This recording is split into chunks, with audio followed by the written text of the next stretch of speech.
In a dramatic turn of events at the US-Mexico frontier, thousands of American troops are being deployed to the southern border under a new presidential order. The administration has even designated a strip of land along the border as part of a military base, a move that could allow soldiers to detain migrants on US soil for the first time. This unprecedented step, announced as a necessary measure to repel an invasion of illegal immigration and drugs, is raising serious questions about legality, political motivation, and its impact on both border security and human rights. Tonight, we break down what's happening, why it's happening, and how it's being received at home and abroad. The federal government has activated a large-scale military mission at the southern border, involving roughly 10,000 U.S. military personnel. Many of these troops were already near the border in support roles, but now their mission is changing. Under a new directive, a 60-foot wide strip of federal land running along parts of the border, known as the Roosevelt Reservation, is being placed under U.S. Army control.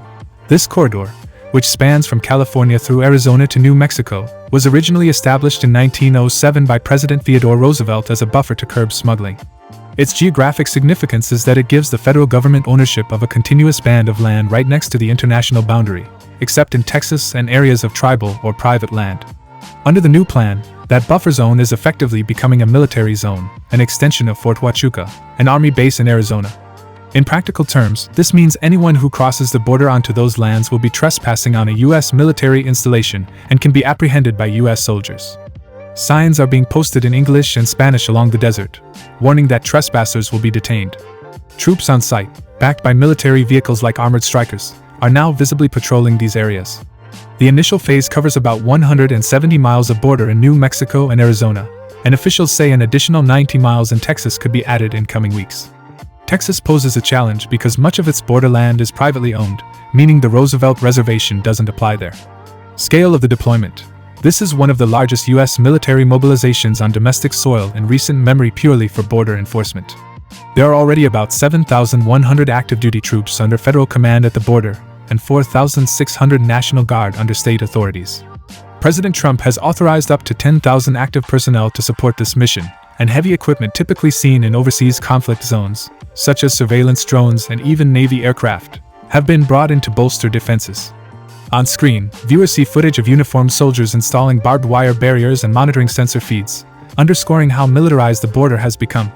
The administration argues these steps will enhance our ability to detect, interdict, and prosecute those attempting illegal crossings and help block smuggling of fentanyl and other narcotics. This bold initiative relies on some unorthodox legal maneuvers, and it is already prompting debate over its lawfulness. At the center is the Posse Comitatus Act, an 1878 federal law that prohibits the U.S. military from engaging in civilian law enforcement on American soil. Normally, Border Patrol and other civilian agencies handle immigration enforcement, while soldiers can only play a support role. So how is the administration justifying soldiers detaining migrants? By transferring the Roosevelt Reservation land from the Interior Department to the Defense Department's jurisdiction, the administration is effectively declaring that land a part of a military base. Troops are allowed to enforce security on a military base, including detaining trespassers, which in this case would include migrants who cross the border onto that land. Officials have also designated these strips as a national defense area, invoking emergency powers to make federal lands available to the Pentagon. In a presidential memorandum, the president cited his constitutional authority to protect U.S. territory and even referred to the border situation as an invasion that demands a direct military role. However, legal experts caution that this strategy may not hold up in court. The military purpose doctrine, a narrow exception to Posse Comitatus, allows troops to act if it's purely in service of a military mission. But if the primary aim is border law enforcement, that exception would not apply here, says Elizabeth Goidian of the Brennan Center for Justice. In her view, calling the area a military installation is a transparent attempt to skirt the law, and it's likely to face lawsuits. Deploying the military to enforce civilian law is a clear violation of the Posse Comitatus Act, Goidian explains, adding that the law's intent is being circumvented. Additionally, under national emergency statutes, Congress is supposed to approve large land transfers to DoD, which critics say the president is trying to bypass. There is also a built-in review period. The initial order is a 45-day test, after which the Defense Department must reassess the use of troops on the Roosevelt Reservation. That means by early summer, this policy could be revisited or adjusted, potentially under pressure from judges if legal challenges advance quickly. Transition to next segment with concerned tone. In short, the legality of using soldiers as border police is far from settled, and it sets the stage for an unprecedented constitutional fight over security and civil liberties on the border. Why now? To understand the timing, it's important to know the context. This move comes after a period of historically high migration, followed by a steep drop. Late last year, U.S. Border Patrol was recording record numbers of migrant apprehensions, over 8,000 crossings in a single day at one point in 2023. In fact, December 2023 saw the most encounters ever in 1 month, nearly 250,000. But since then, illegal crossings have plummeted. By February 2025, in President Trump's first full month back in office, monthly apprehensions fell to around 8,450, the lowest level in at least 25 years. This dramatic decline began in early 2024 when Mexico tightened its own enforcement, and the previous U.S. administration imposed stricter asylum limits. Despite the quieter border, President Trump has been determined to deliver on campaign promises of a tough crackdown. He has characterized the situation as a national security crisis, citing not just migrants but also drug cartels and gangs. Recently, the administration even designated several Mexican drug cartels as foreign terrorist organizations, unlocking harsher legal measures against them. Officials say the new military buffer zone will help stop criminals and terrorists from exploiting the border. The White House points to the fentanyl epidemic and previous record migration as justification, insisting these steps are necessary to restore order and U.S. sovereignty. Supporters of the president applaud the move as a strong show of leadership that finally treats the border problem with the urgency they feel it deserves. However, critics argue politics are at play. They note that the border influx had already eased and suggest the administration is staging a made-for-TV stunt to project strength.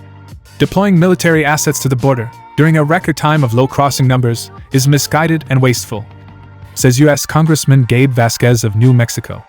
Vasquez, who represents a border district, accuses the president of using the military for political theater and warns it does little to nothing to solve our nation's broken immigration system. Other Democratic lawmakers and human rights advocates echo that sentiment, arguing the money and troops would be better spent on processing asylum cases or addressing root causes of migration. They also worry about pulling war fighters away from real national security threats like Russia and China to station them in the desert Southwest. Immigration and civil liberties groups are alarmed as well. They point out that the crackdown has virtually shut down asylum at the border, stranding refugees who legally seek protection. Amnesty International, for example, says the administration's actions severely impact the rights of people seeking safety and place countless lives at risk. There is concern that normalizing military involvement could erode democratic norms. The hardline U.S. approach is also being watched closely by Mexico and the international community. So far, Mexico's government has maintained a cautious public stance. There has been no official diplomatic protest yet over the U.S. militarization of the border, likely because Mexico has been cooperating in managing migration flows. In fact, Mexican authorities significantly ramped up their own immigration enforcement in late 2023, which helped reduce U.S.-bound crossings by more than 60% in subsequent months. Mexico's strategy has been to avoid open conflict with Washington on this issue, instead negotiating behind the scenes, as seen in past agreements to deploy Mexico's National Guard to curb migrant caravans. However, analysts say there is underlying unease in Mexico City. Mexican leaders have long opposed the idea of U.S. troops operating on Mexican soil or near their border, viewing it as a sovereignty concern. President Andrés Manuel López Obrador, who was in office until the end of 2024, frequently criticized U.S. suggestions of sending forces against cartels, advocating hugs, not bullets, in fighting crime. The new measures stop at the borderline, but they still inch the U.S. military presence closer to Mexico's doorstep than ever before. If an incident were to occur, for instance, a confrontation involving Mexican citizens or an accidental crossing of jurisdictions, it could strain diplomatic relations. Meanwhile, the designation of cartels as terrorists has raised tensions as well. Mexican officials worry that labeling cartels as terrorists could be a pretext for future U.S. unilateral actions across the border. So the current deployment, coupled with that designation, sends a strong signal that the U.S. is willing to take extraordinary measures. Internationally, other countries and human rights organizations are closely monitoring this experiment. The United Nations Refugee Agency, UNHCR, and advocacy groups have previously condemned extreme border enforcement tactics, and they are likely to condemn any violations of asylum rights or excessive use of force. Some of America's allies may privately question whether militarizing the border is a proportional response, even if they publicly remain neutral. The precedent being set is unmistakable. If the U.S. uses its army for border control, other nations might be emboldened to do the same in their regions, possibly endangering vulnerable migrant populations globally. This is, without doubt, a historic moment in U.S. border policy. A 60-foot strip of land that most Americans have never heard of, the Roosevelt Reservation, is now the focal point of a high-stakes test of strength, law, and principle on the southwest border. Thousands of U.S. troops, more commonly seen on foreign battlefields, are now positioned in the American Southwest desert, confronting a complex mix of humanitarian and security challenges. The administration insists these actions will restore order and save lives by stopping smugglers and illicit flows. Opponents counter that it's an election-minded ploy that undermines legal norms and misuses military resources. In the coming weeks, we can expect court battles over the legality of this move, political showdowns in Washington, and continued negotiations with Mexico on how to handle the shared responsibility of border management. For now, migrants who approach certain stretches of the border will no longer just encounter Border Patrol agents. They'll see uniformed U.S. Army soldiers behind the fence, an unmistakable sign of how the immigration debate has escalated. Whether this surge of military force will actually deter unauthorized crossings or drug trafficking is uncertain. What is certain is that the nation is witnessing an extraordinary blending of domestic policy and military power, one that hasn't been seen in modern times. As this 45-day trial period unfolds, all eyes will be on the southern border and on the courts to see if this controversial strategy stands and what it means for the future of America's approach to immigration and security. Thank you for watching.